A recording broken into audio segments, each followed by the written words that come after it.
Terima kasih masih bersama kami pemirsa dalam program Dialektika TV-mu. Heni Wijayanti, Ketua Majelis Hukum dan HAM Pimpinan Pusat Aisyah menyampaikan keprihatinan terhadap PP nomor 28 tahun 2024 tentang kesehatan dengan adanya kebijakan penyediaan alat kontrasepsi bagi remaja.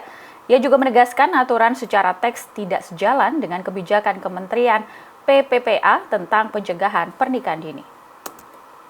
Nah, kemudian di pasal 103-nya ini huruf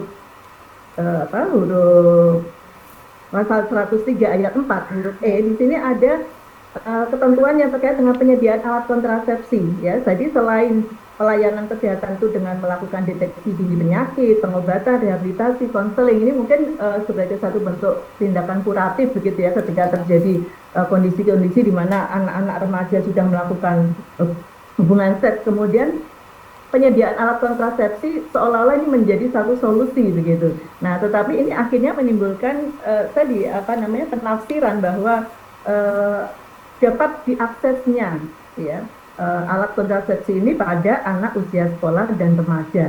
Nah, ini tentunya yang kemudian menimbulkan keprihatinan karena memang kalau yang dijelaskan Bu Nadia tadi bahwa itu sebenarnya bukan untuk remaja secara umum, tetapi untuk mereka yang sudah menikah ya, karena ada juga anak-anak yang sudah remaja usia 15 kemudian dinikahkan ya, sebenarnya di dalam Undang-Undang Perkawinan, Undang-Undang Nomor 16 Tahun 2019 yang mensyaratkan pernikahan itu di usia 19, tapi dalam kenyataannya ada anak-anak yang sudah menikah sebelum usia itu. Nah, tetapi ini kembali kita melihat teks dari aturan, dari peraturan PP dari 28 sendiri itu memang tidak secara eksplisit tidak dapat kita baca bahwa itu memang ditujukan untuk remaja yang sudah menikah.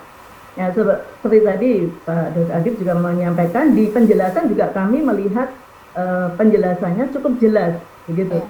Nah, kalau kemudian ada penjelasan dari Bu Nadia bahwa akan diatur lebih lanjut dengan peraturan menteri gitu ya, untuk menjelaskan bahwa maksud dari ketentuan ini adalah ditujukan untuk remaja yang sudah menikah.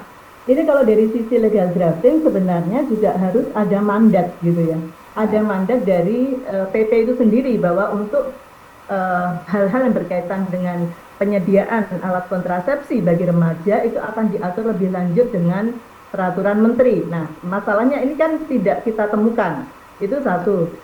Beda dengan mungkin di pasal 95 itu ada merujuk bahwa untuk penyelenggaraan upaya kesehatan untuk disabilitas akan diatur lebih lanjut dengan peraturan menteri misalnya. Nah, itu ada mandatnya.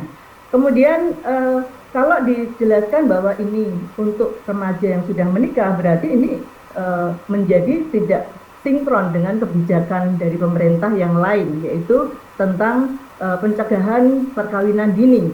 Seperti Kementerian Pemberdayaan Perempuan Perlindungan Anak sudah mengeluarkan Stranas Pencegahan Pernikahan Dini, di mana itu menjadi suatu kebijakan yang harus kita dukung bahwa pernikahan dini itu tentunya banyak mudaratnya daripada manfaatnya, karena memang anak-anak itu sebenarnya belum siap untuk menjalankan pernikahan.